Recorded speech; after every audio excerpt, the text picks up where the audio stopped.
Maithili express की शानदार प्रस्तुति। बोला बोला दुर्गा मैया की।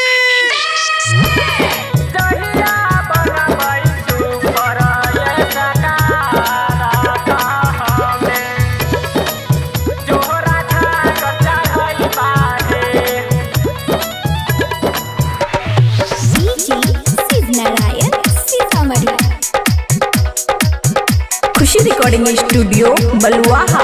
तकलीफ सहलियै देवी मैया दुख सहलियै हे माता रानी कष्ट सहलियै हे माता रानी जहिया बनबै सुपर ये सटारत हमें जोहरा छागर चढ़ैबा हे देवी मैया जहिया बनबै सुपर ये सटारत हमें जोहरा छागर चढ़ैबा हे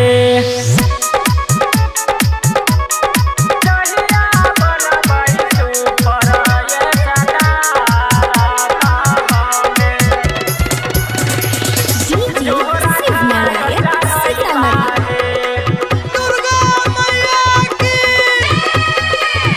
लाला रंग के चुनरी शेरा वाली सालो साला लाइबा हे माता रानी तोरे चढ़ैबा हे मैया रानी फेरी दाना हमरो पर नजर की हमर दुख दूर होइतै हे शेरा वाली जहिया बनबै सुपर ये सटारत हमें जोहरा छागर चढ़ैबा हे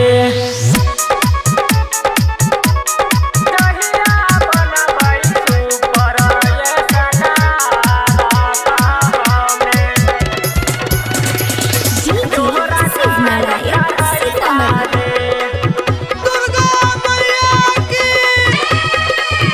कनी कनी अरजी मैया कर थाके तारी कि साथ में बोबिल बिहारी हे मैया हे फेरी दाना माथा बाप हाथ कि हमारा दुख दूर होइतै हे मैया हे तोरे कृपा से बनबै सटारत जोरा तोरा छागर चढ़ैबा हे।